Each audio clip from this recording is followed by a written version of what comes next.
John Hoover's here from All Sooners on Fan Nation. Please join him right there on the Sports Illustrated platform, All Sooners Fan Nation. John joining us for our weekly OU Sooners live show here. And of course, preparations for while we're only a couple of weeks away from play in 2023, it seems like most of the college football talk has to do with 2024 with all the insanity and chaos going on all over the Yeah. country. But Oklahoma was at the very forefront of that, of course, 2 summers ago with Texas and moving on to the Big 12. We see today's news that games have been added against Houston here in 2024 and 28. Because there's much speculation about, okay, how is an Oklahoma or a Texas going to approach their non-conference scheduling once they get into the SEC? They go from 9 conference games to 8, at least for the time being. Just your thoughts about adding a home and home with what is now a Big 12 team in Houston that Oklahoma will not play as a conference member this season, but just in regards to balancing that juggernaut of an SEC schedule with what some of the objectives should be out of conference. Right. Temple and Tulane were already non-conference opponents on the schedule. They had already been added previously, so that's half of the equation, half of the 4-team equation. Oklahoma wasn't when they made those guys on the schedule. They didn't have the SEC thing lined up yet. So, and of course, the SEC didn't know if they were going to have 9 conference games or 8 conference games. So, Oklahoma's been in a bit of a holding pattern. Do we need 3 opponents for 2024, or do we need to go out and get a 4th? And so they got a 4th. They landed Houston. They got a home and home, and it's a situation where the last time they played, Jalen Hurts had something like 300 and no wait, he had 300 something yards passing and 170 yards rushing and like 5 total touchdowns. It was a blowout for the Sooners, of course, 2019. But the time before that, it was Houston down at NRG Stadium taking down Baker Mayfield and a team that had just come off a playoff berth. So that was an interesting turn of events there.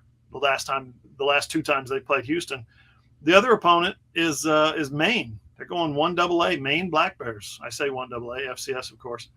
But yeah, I mean, when was the last time they played Maine? How about never? So that's kind of cool. Yeah, I'm guessing they're not taking a road trip to Maine, however. No, the good folks in Orono will not have to pack the stadium for the Sooners trip to Maine. That one's going to be in Norman. So, John, what do you think the objective should be in non-conference scheduling? Because you got the 12-team playoff. That's a different factor than what it's been for the last 9 years with 4 teams. And then you've got the gauntlet of an SEC schedule. And some people would think, hey, an SEC schedule is going to get you to the playoff if you've got a good enough record. Why schedule anyone? Or, are there matchups that could certainly, profit this program to continue to pursue? And then, of course, there's the series against Oklahoma State, Bedlam dying, and that's out there as well. Yeah. Okay. So my personal preference would be 9 conference games and 3 non-conference. That's easy enough. It's a great schedule for the SEC. They need to really do that. If you're listening in SEC land out there, you guys go ahead, Greg Sankey, and make that decision. That's my preference. So what does that mean for Oklahoma? If you've got 9 SEC games, Joe Castiglione, the athletic director, and his staff have always, as well as Bob Stoops and Lincoln Riley, adhered to this as well.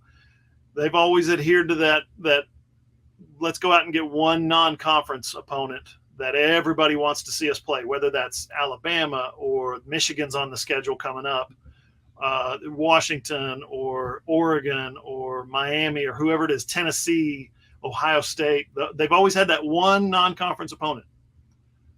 Well, that was when they were playing a Big 12 schedule, right? So maybe they kind of back away from that now that they're playing, that they would be in the future, 2025 and beyond, playing 9 SEC games. I don't know. I think Joe Castiglione would prefer to continue to play that one game, but maybe he asked Brent Venables, and Brent Venables says, "Are you crazy?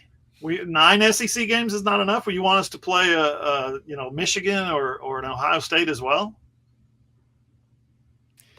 Yeah, that's pretty daunting. No question about that. And we'll see how the playoff committee actually weighs that Yeah. in regards to records, because the way they've judged the Power Fives to date, you can just draw a line to they select the best records, and when there's a tie among the best records, they go SEC, then they favor the Big Ten. It's pretty obvious. That's Yeah. the way it's gone. There's no aberration from that formula when you really boil it down.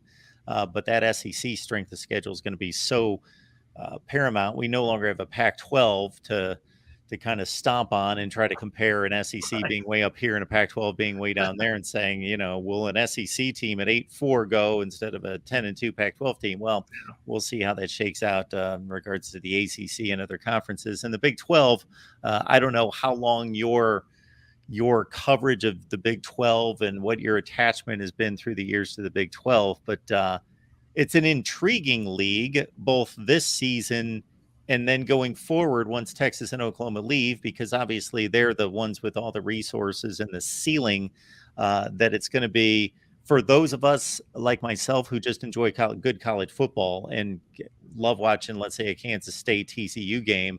Doesn't have to be for a spot in the college football playoff, but void of Texas and Oklahoma going forward, it's fine. It's difficult to find an elite program. It just appears to be a really deep, really good competitive conference. Absolutely. I don't know who's going to be the bell cow for this conference moving forward.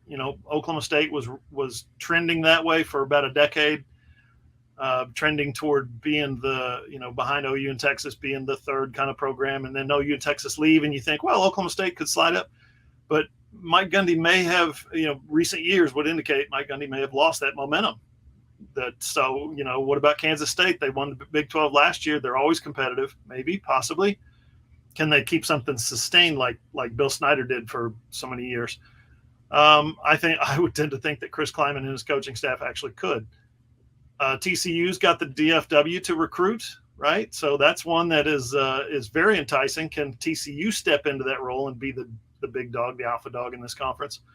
Or is it going to be somebody else? Is it going to be Utah, two-time Pac-12 defending champ in the Pac-12, right? I mean, that's and then their rival is BYU, who is now in a conference, in a Power 5 conference. So what does BYU look like with that Power 5 banner hanging over their head? That's going to be interesting to see as well. So I don't know. Texas Tech could be, there's going to be a lot of schools that are going to have a hard time sustaining this. Could it be Houston with that rich recruiting grounds that they mine all the time? That's going to be worth watching. From a personal standpoint, I covered the SEC in 97 and 98, and then I did the NFL for about 5 years after that. Then my first year in the Big 12 was 2002, and over the course of the next 10 years, my favorite trip as a sports writer was Boulder, Colorado. Love going to Boulder, Colorado. Love going to Denver. Love going to the mountains. Love going to seeing stuff. I'm from Oklahoma, right? And we don't got a lot of mountains in Oklahoma.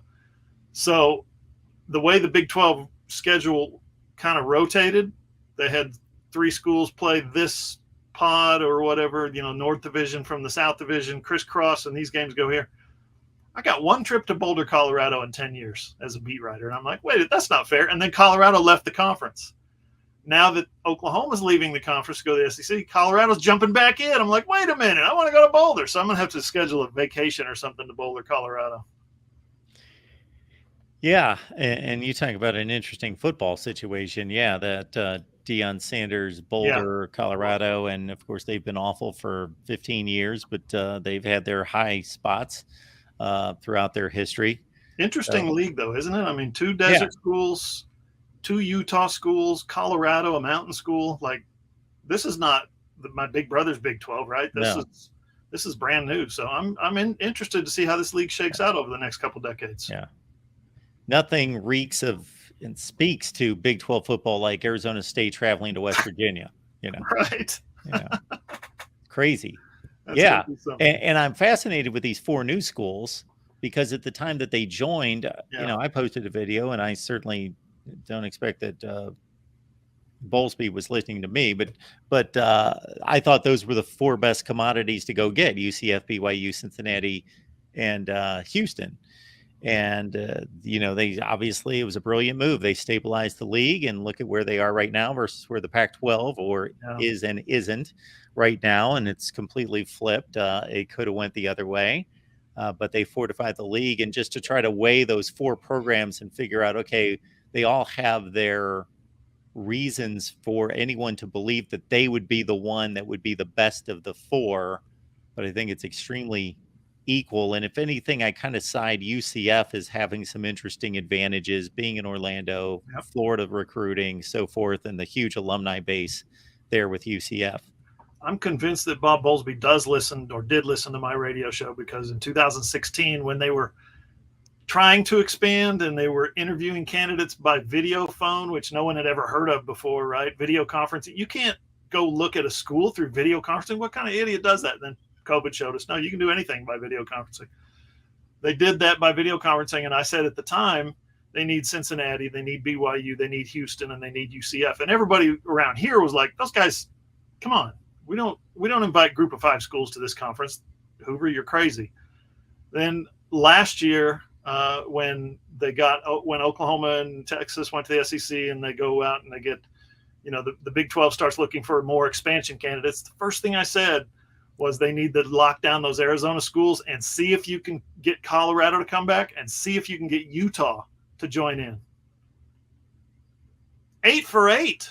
I'm like, wait a minute, maybe Bob Bowlesby does actually listen to my radio show. Yeah, that's not a coincidence. I'm going to side with you on the 8 for 8. Maybe it was just the obvious choice, right? Maybe that's the thing about this. You should have gotten a cut for I league revenues or something there. Yormark doesn't even know who I am, so he's definitely cut me out of the will. Well, he's made some nice moves, and now I don't necessarily know that it's a bad move to think, okay, we have been the best basketball conference in America. We can kind of really hammer that home with the likes of Arizona, and possibly we go get Gonzaga or UConn or somebody in the future, and then we can be really good. We've kind of attacked the football issue by just sheer volume, just grabbing territory and just numbers. And then Greg Sankey with the flamethrower comment this week. We don't need to have a team in the West Coast, or we don't need to be in 4 time zones to have an impact on the West Coast. Ooh. Very impressive commentary there by the Southeastern Conference Commissioner. Yeah, and he can make it. He's got a lot there to back that statement up. I don't know if we would check out college football ratings on a Saturday afternoon and Saturday night in Los Angeles. It might hold up the statement that he made for sure.